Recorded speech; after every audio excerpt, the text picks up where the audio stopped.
أجمعين أما بعد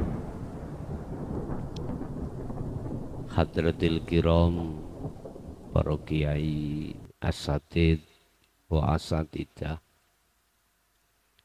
tokoh masyarakat, tokoh agama, wabil khusus semua warga Perum, Krian dan jamaah ingkang hadir rahimakumullah. Alhamdulillah, dalam kesempatan malam hari ini kita lanjutkan, untuk tahun ini kita lanjutkan rutinan kita tetap masih di hari Kamis kedua setiap bulan. Untuk malam hari ini kami akan mengungkap sesuatu yang mesti terjadi di dalam diri kita. Apa? Mengapa harus ada di dalam hati kita ganjalan-ganjalan sehingga dengan ganjalan itu kita pada saat itu lalai pada Allah? Mengapa dalam hati kita selalu ada saja ganjalan-ganjalan, sehingga dengan ganjalan itu ruhaniyah kita tidak bisa condong pada Allah? Bapak Ibu hadirin, apakah salah ketika ruhaniyah itu terjadi satu ganjalan disebabkan karena beberapa hal? Saya tidak ujuk-ujuk, tidak tiba-tiba harus menyalahkan, tidak. Karena diri kita sebagai manusia itu pasti ada yang nama sifat basariyah.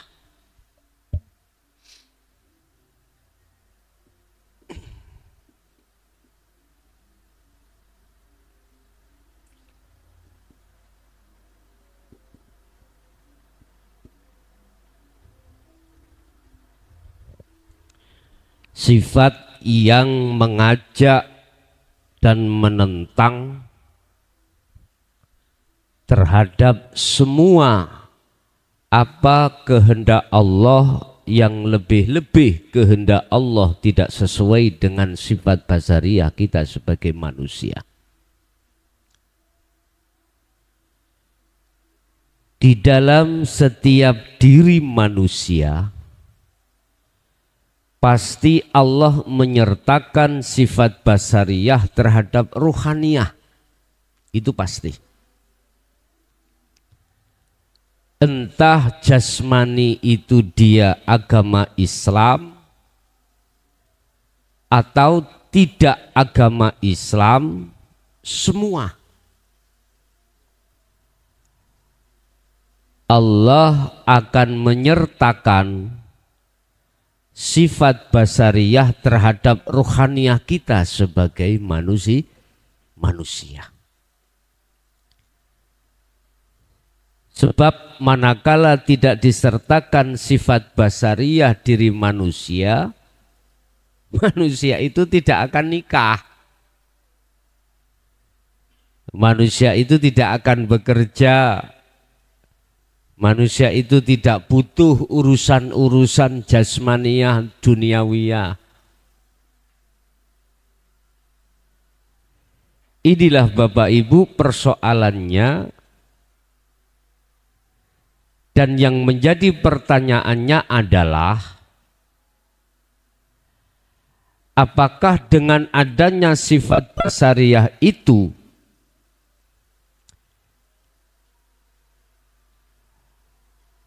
jinak atau liar?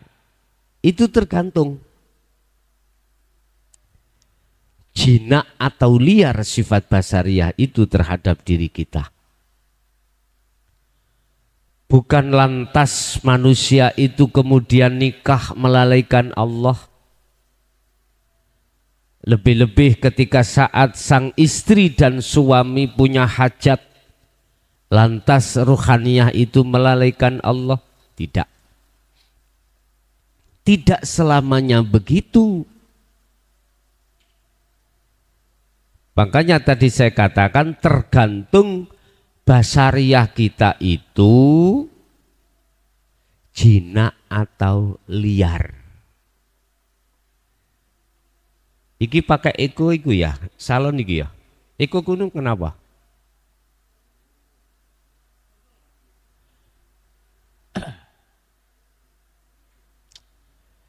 Pun. Terus yang terpenting adalah bagaimana untuk menjinakkan sifat basariyah, sebab dengan begitu nanti ganjalan-ganjalan yang ada di dalam diri kita itu akan berkurang. Akan berkurang. Sebab mohon maaf, siapapun kita kesebut manusia, pasti proses kita ketika saat menerima takdir atau kehendak Allah,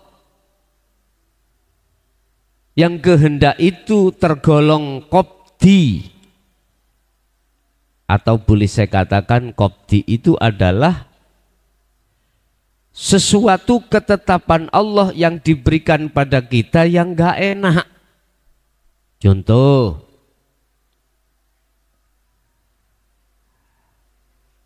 awak kita itu selalu sakit, gak sembuh-sembuh. Bu, gak sumpek kah kira-kira? Sumpek.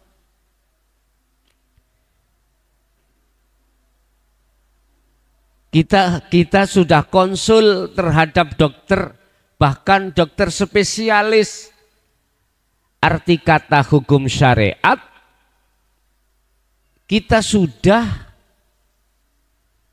berikhtiar usaha mumet. Bahkan ketika didiagnosa nggak ada penyakitnya. Ini biasanya kita punya dzon, jangan-jangan, lah jangan-jangan ada yang menyantet lah gitu nggih. Ada kiriman penyakit di luar akal. Jangan-jangan. Bapak Ibu, saya kasih tahu, keilmuan secara dokter sekalipun dia itu berkali-kali berdiagnosa, ketahuilah bahwasanya keilmuan manusia itu terbatas. Mungkin pada waktu alatnya human error. Mungkin akhirnya nggak bisa mendeteksi satu penyakit. Akhirnya Pak Dokter nggak bisa menyimpulkan itu penyakit apa. Akhirnya disimpulkan nggak ada penyakitnya. Tapi bagi sing pelaku penderita terasa. Apalagi datangnya terasa sakit itu hanya waktu menjelang habis maghrib. Kalau habis isya ke atas tidak sakit. Gitu kita kadang-kadang didorong dengan satu keimanan, jangan-jangan. Nah, masalahnya kemarin saya bertengkar dengan si A. Udah Pak, itu menjamur. Iman yang seperti itu di tengah masyarakat kita itu menjamur. Menjamur. Akhirnya apa yang terjadi dalam hati kita? Ganjalan. Seakan-akan kita tidak mau terima dengan ketetapan Allah. Padahal Allah katakan, aku mengendaki terhadap hambaku untuk seakan dengan takdirku. Apakah takdirku itu bisa dideteksi atau tidak, itu urus aku. Allah kuasa, berkuasa menghendaki seperti itu. Makanya mengapa Allah ketika memperjalankan satu hambanya untuk bertemu terhadap Allah, itu dalam surah Al-Isra tidak memakai rasulihi, nabiyihi, atau auliyaihi, enggak. Di situ memakai abdihi. Abdihi itu hamba. Subhanalladzi asra bi abdihi. Kok enggak pakai rasulihi? Itu artinya Allah kuasa memperjalankan terhadap hamba siapapun yang dikehendaki Allah, kuasa.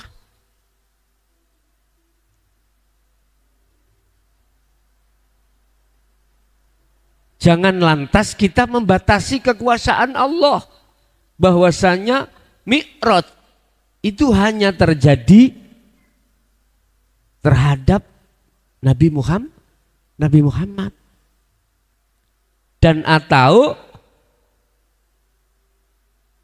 jangan kita membatasi atas kekuasaan Allah. Terus lantas bagaimana keadaan Nabi Musa dipanggil Allah untuk menghadap? Kalau toh ayat ini hanya berlaku pada beliau Kanjeng Nabi, terus lantas bagaimana kedudukan surat Al-Kahfi ayat 110, di mana di situ Allah memberikan syarat mutlak cara untuk bertemu Allah. Berarti semuanya untuk hamba yang dikehendaki siapapun. Udah, kembali ke materi. Ganjalan di dalam hati kita itu biasanya Bapak Ibu, ketika kita sebagai manusia, ruh ini menerima ketetapan Allah yang tidak sesuai dengan sifat basariah. Sifat basariah itu hanya minta yang enak-enak saja. Contoh, saya makan harus enak. Saya mengadakan perjanjian harus tepat. Bisnis saya harus lancar. Itu sifat basariah. Tapi kalau kita mau untuk lebih waspada terhadap sifat basariah, sesungguhnya perkara apa yang diminta oleh sifat basariah itu, walaupun enak-enak, sesungguhnya mayoritas justru menutupi ruhaniyah kita pada Allah. Kecuali sifat syariah dalam diri kita itu betul-betul sudah jinak. Sudah jinak. Sehingga ketika saat Anda dihadapkan Allah satu ketetapan baik pasti maupun kopti, lebih-lebih kopti, Oleh karena rohaniyah sampean kali kula niku sibuk condong hanya melihat Allahnya, aku yakin ganjalan itu tidak akan pernah muncul. Umpama muncul loh, langsung ditepis. Andai kata muncul, langsung jinak. Dan ini tidak mudah, ibu bapak. Enggak mudah. Kalau kita tidak terlebih dulu melatih dan melatih. Itu melatih dan melatih. Saya kira ngomong itu gampang Pak, Bu. Seperti apa yang kuucapkan, ngomong itu aku kira mudah. Mudah. Tapi ingat, praktek mudah dan tidaknya itu tergantung kita selalu sering dan sering untuk berkholwat atau tidak. Makanya Allah mengatakan dalam satu ayat, kalau imanmu sudah jatuh di su'aul basiro, fastaqomu. Encepno terus. Jangan takut dengan apa yang dihadapkan Allah, lebih-lebih perkara yang tidak sesuai dengan sifat basariah. Bapak Ibu mungkin jenengan mengenal nggih, paku mengenal nggih. Paku. Paku gandengane palu. Oke. Tatkala panjenengan menancapkan paku di papan, Anda tutuk. Kalau tidak bengkong, sampean teruskan enggak? Pasti. Pasti sampean tutuk. Sampean pukul sampai benjut. Tahu benjut ya? Sampai menancap, bahkan tidak kelihatan pakunya, hanya kelihatan kepalanya. Itu kadang-kadang didelepno sampai tidak kelihatan kepalanya. Artinya apa? Mohon maaf. Jenengan kalau sudah tertanam di dalam ruhaniyah jenengan su'aul basyiroh dari dzikir sirul asrar, jangan heran ujian bertubi-tubi.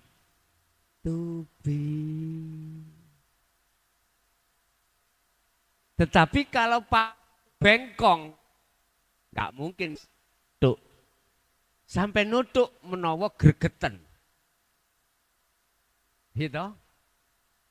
Biasanya si tukang yang bijaksana diambil lagi yang namanya paku, dikencengkan lagi. Tapi kadang-kadang ono tukang sing ngamuan. Ya, marah. Bolak-balik bengkong, geyeng pisan. Kira nggih melumah. Enggak baik. Cara tukang maku-maku terus kelihatan seperti itu kurang bagus. Kurang bagus. Tapi ada tukang lho Bu, sing rajin banget. Enggak kepingin ada paku double, enggak kepingin. Bengkong ya tarik lagi, dikencengkan. Bila bengkong maneh, itu biasanya ditahan dengan tang. Gitu ya. Biar gak bengkong. Artinya apa? Mohon maaf. Ya iki jenengan ngerepotno Gusti Allah.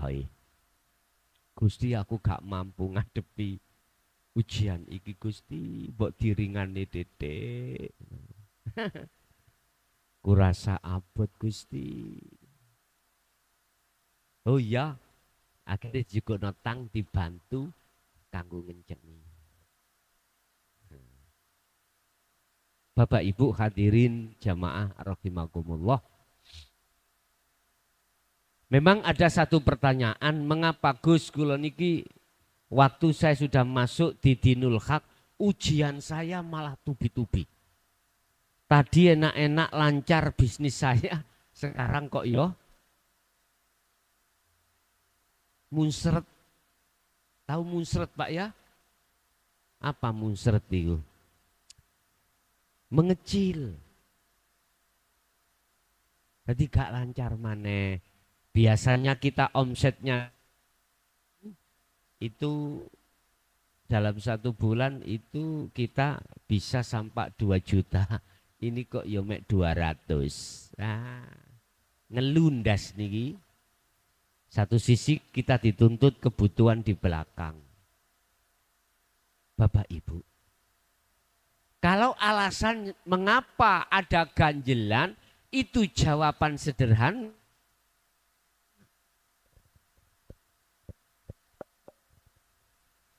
Karena ruhaniyah kita kurang condong terhadap Allah.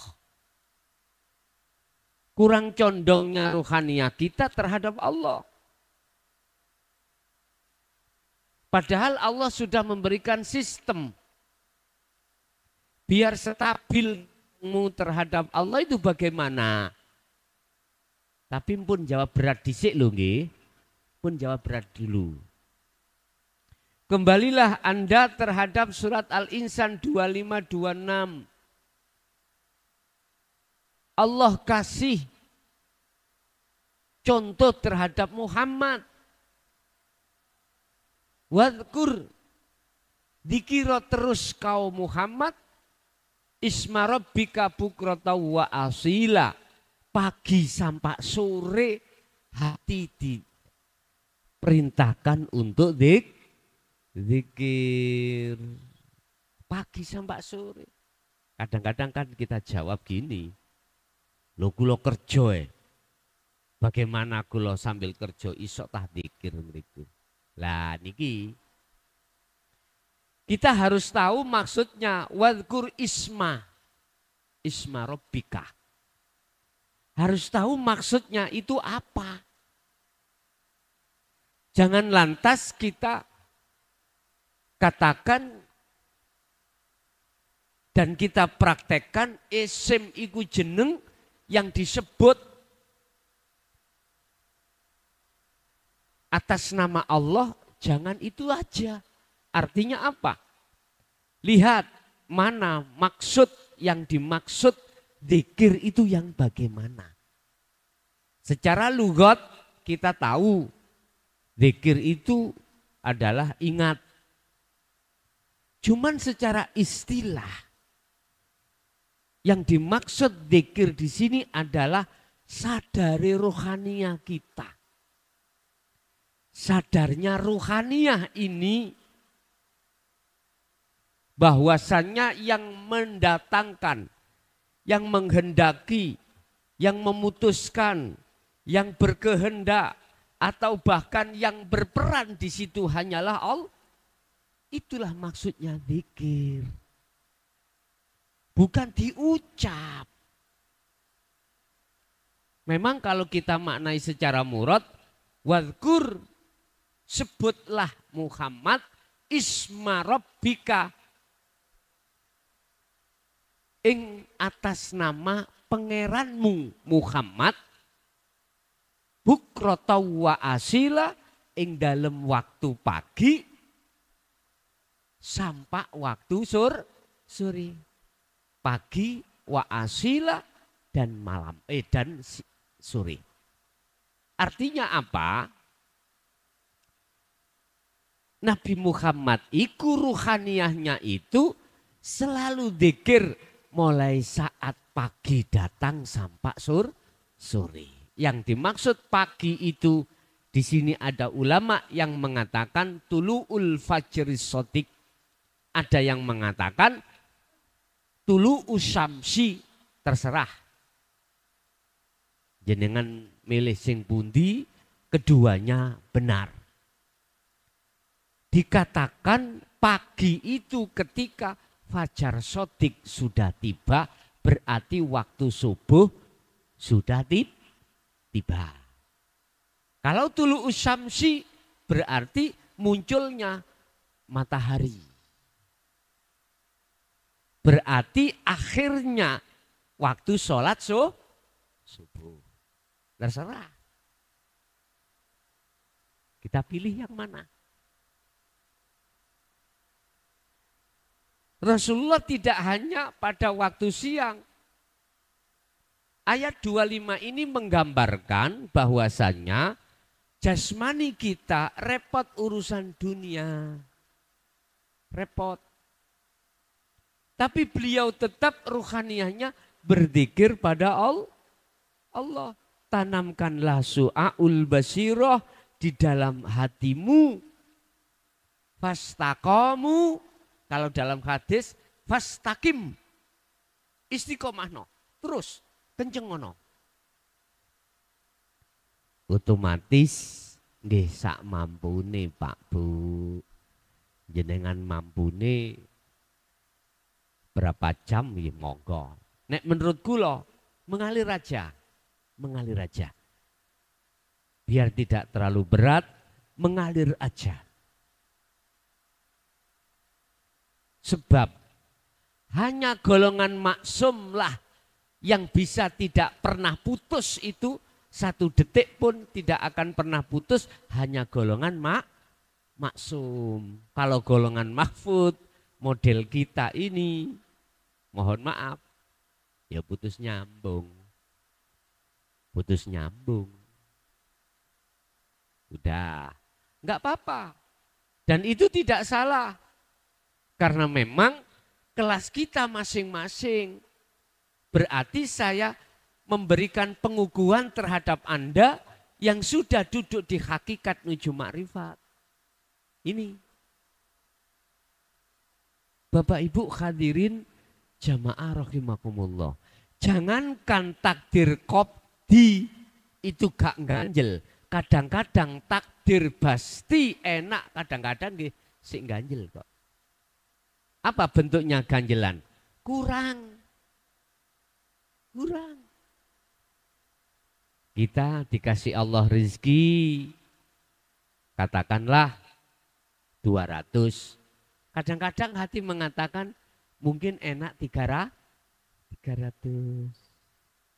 Kadang-kadang kita dikasih suami kita belanja 1 minggu dikasihlah kita 3 juta. Kadang-kadang di hati itu muncul mendahno yo 5 juta. Mendahno. Bahasa Indonesia ini mendahno. Andai kata ya kok dikasih 5 juta tambah enak BE. Ya. Itu sudah wajar karena manusia. Ingat, manusia sifat basariyah manakala masih kuat, gak akan pernah ada puasnya. Gak akan pernah ada puasnya Pak Bu. Estu. Terus kapan hal itu kita berhenti tidak akan pernah mengganjal dalam hati. Terus kapan puasnya itu? Mohon maaf. Kalau kelas kita masih ada di syariat, ya, dan juga di thariqah, mohon maaf. Saya hanya membaca fakta di lapangan.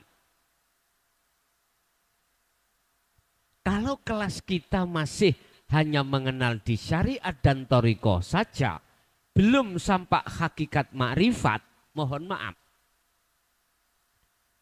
Saya hanya berdasarkan tesis di lapangan mengatakan bahwasannya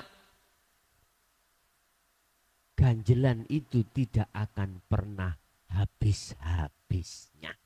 Titik. Sehingga mengapa di dalam agama kita diajarkan namanya qanaah.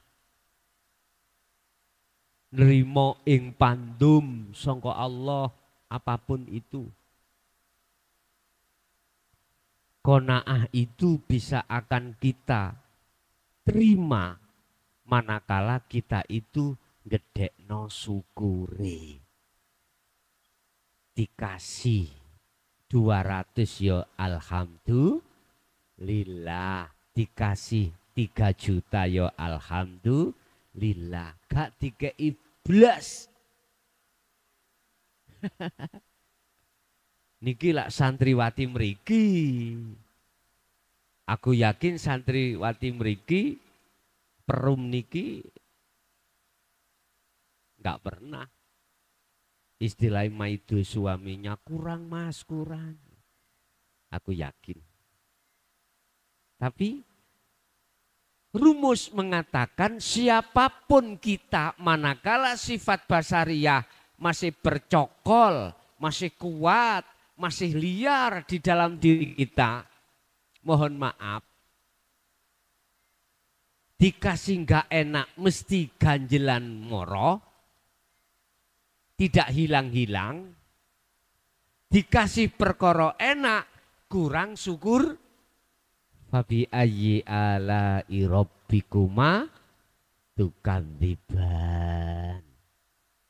Iku Allah katakan.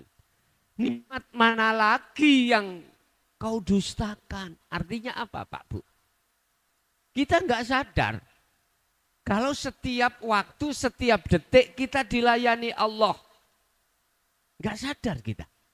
Mohon maaf, umpami kula urai lo ya. Kula urai. Bu, kita ngangkat makanan atau minuman, umpomo Allah tidak di situ, saged ngangkat piyambak, boten saged.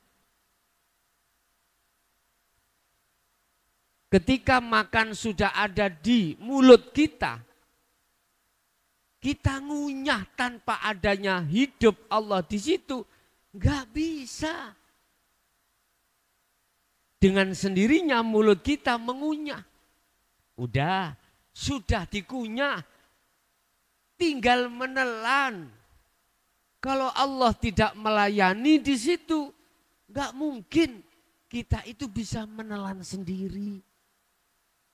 Nggak iso. Siapapun makhluk tidak bisa. Ini kalau sadar loh Pak Bu ya. Jadi saya urai. Sudah di lambung Pak, mohon maaf.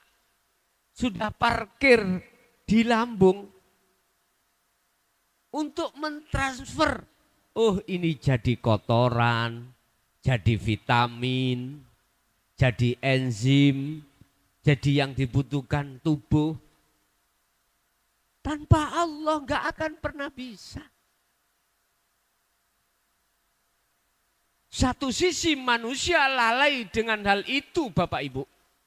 Akhirnya mengapa surat Ar-Rahman berkali-kali mengatakan fabi ayyi ala rabbikuma tukadziban, nikmat mana lagi yang kau dustakan. Masya Allah kalau kita sudah menghayati masuk di ranah seperti ini. Mohon maaf loh Pak Bu. Ternyata sesungguhnya manusia itu banyak yang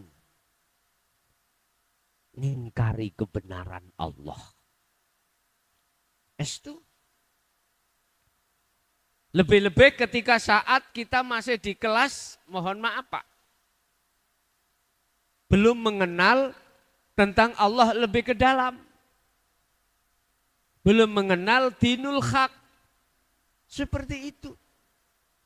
Lah wong sing wis kenal, mohon maaf, wis paham toto ilmune, wis sadar yen kabeh iku Allah sing nglayani, oleh karena pengamalan khalwat ini kurang maksimal aja, kita kadang kala lalai pada Allah.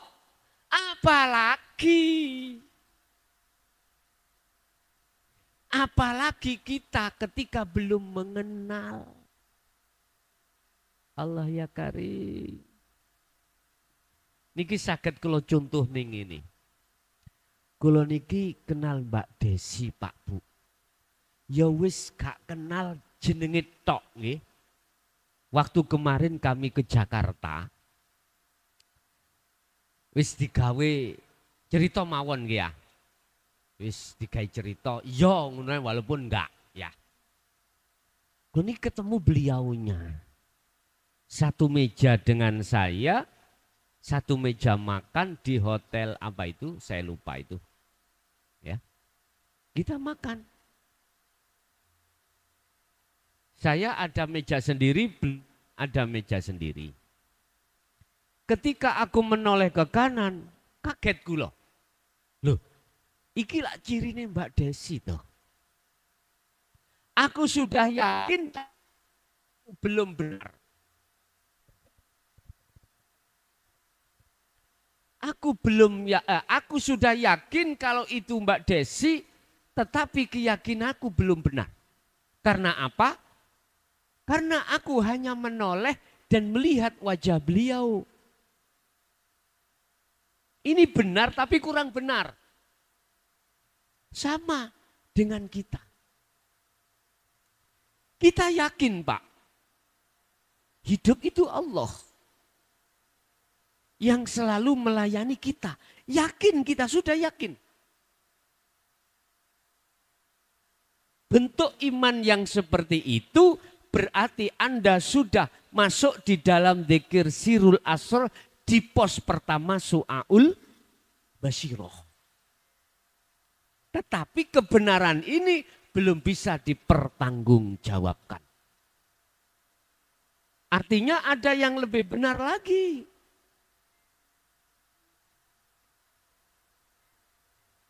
Di situ ada celah.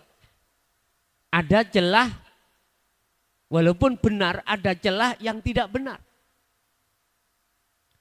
Biar nyoto-nyoto. Kebenaran itu mutlak. Ya. Tidak bisa diganggu gugat. Saya harus angkat kaki dari meja pertama menuju meja kedua. Menemui Salim jenengan Mbak Desi. Dia jawab, Injih, ya saya Desi. Terus jenengan siapa? Aku gak kenal. Waduh iki. Saya ya bilang, saya penggemar panjenengan mulai tahun 87. Oh iya. Okay. Mulai saat jenengan iki masih perawan cilik. Misalkan Pak anggapan misalkan untuk anggapan terjadi temen ning yo ora temen niki. Akhirnya cerita banyak, ya Allah. Berhubung saya mengatakan aku penggemarmu. Satu-satunya yang sampai sekarang tidak bisa kulupakan. Ketika dia mengatakan Ana Desi. Ana Desi. Yang mengatakan Ana Desi, gulo apa Mbak Desi? Ya jelas Mbak Desi. Bahasa Ana gak mungkin terjadi pada diri saya. Gak mungkin Pak. Makanya gak boleh makhluk mengatakan anak Allah. Gak boleh. Karena bukan kapasitasnya, bukan haknya. Yang mengatakan anak Allah adalah sang yang tunggal itu, sang yang hidup itu sendiri. Ketika beliau mengatakan Ana Desi. Ya Allah Pak, langsung tak rangkul Pak ngot wis kula lali kanca-kanca kula wis gak no isin belas saking bahagianya bertemu berpuluh tahun tidak pernah bertemu, satu kali ini tak rangkul sampak keleke lu ambune wang, padahal beliau mari olahraga munggu orang lain mengatakan kecut, tapi munggu saya wangi karena kalah ambek rasa bahagia saya terhadap beliau. Sama dengan jenengan. Gak cukup sampai hanya beriman di su'aul basyiroh saja. Gak cukup. Aku yakin semua yang melayani aku itu Allah. Gak cukup Pak. Makanya mengapa di dalam Sirul Asr ada pos kedua. Ketemu Ainul Basyiroh, terakhir Hakul Basyiroh. Di situ. Terus caranya bagaimana? Lewat su'aul basyiroh itu Pak, didorong dengan dzikir sir, pagi sampai sore bahkan malam Rasulullah jalankan itu. Itu cara untuk kita menyetabilkan keimanan kita terhadap Allah Subhanahu wa taala ada di situ. Bapak Ibu hadirin, dengan cara itulah sedikit demi sedikit ganjelan yang ada di dalam rongga ruhaniyah kita itu akan hilang. Itu pasti. Karena itu sebuah rumus. Siapa yang berjalan ke arah barat, maka semakin jauh arah timur yang ditinggalkan. Siapa yang hatinya condong terus pada Allah, maka semakin jauh rohaniyah akan meninggalkan selain Allah. Dalam konteks iman atau dalam konteks mahabbah, dalam konteks kasih sayang, seperti itu Pak. Bapak Ibu hadirin jamaah rahimakumullah, malam hari ini di samping sebagai pembuka tahun Syawal, kita mengadakan pertemuan lagi setelah 1 bulan kita tidak bisa bertemu di bulan Sasi Ramadan. Oleh karenanya khusus terhadap jamaah di Perum Krian ini dari segi apapun, baik akwal ataupun af'al, sebagai habluminanas saya, ucapan yang kurang pantas atau pernah menyinggung jenengan sehingga jenengan gedumel ningati, mohon maaf, dan atau perilaku saya kurang berakhlakul karimah, sekali lagi saya atas nama pribadi Mukhlason Rosid nyuwun agungi samudra kemaafan terhadap panjenengan sedaya. Begitu juga saya juga melonggarkan semuanya itu. Nek jari arek nom kosong-kosong, ngaten nggih. Kasang-kasang ya. Terus mari ngono diiseni ya kosong-kosong ya. Kembali lagi kepada kita sebagai manusia tidak lepas dari kesalahan. Bukan berarti kita berkeinginan ada niat untuk mengisi kekosongan dengan bentuk kejelekan, ya ndak. Barangkali namanya orang berjalan kesandung. Nggih mohon maaf, wajar toh sebagai manusia. Itu aja mungkin apa yang bisa kami sampaikan dalam kesempatan malam hari ini. Kita lanjutkan pada sesi tanya jawab dan dialog, barangkali ada yang perlu ditanyakan. Monggo kami persilahkan.